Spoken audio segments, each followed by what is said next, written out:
Pero labaw sa tanan, dili lang palit, kung dili buhat. Unsa may buhat sa atong pagpalit aning sos BF, sanctifying unity. Unsa man ang sanctifying unity? Maghiusa ta sa Ginoo.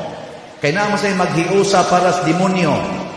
Sama na magsigig suyok, hiusa mo po nila mga manuyupay. Naasay maghiusa kay mangawat, manulis. Naasay maghiusa kay magsigsugal. Kanang sanctifying unity, kana bang maghiusa tas pagampo. So unsa may inyong buhat kung mopalit mong slot parang San Vicente. Dito sa inyong balay, paghiusa mong ampo, paghiusa mo og rosaryo. Nya magdungan sa mo din hiog, hiusa og simba. Dad-an ang inyong mga anak, karon nga allowed na tang mo anhig simbahan, dad-an. Nya pamang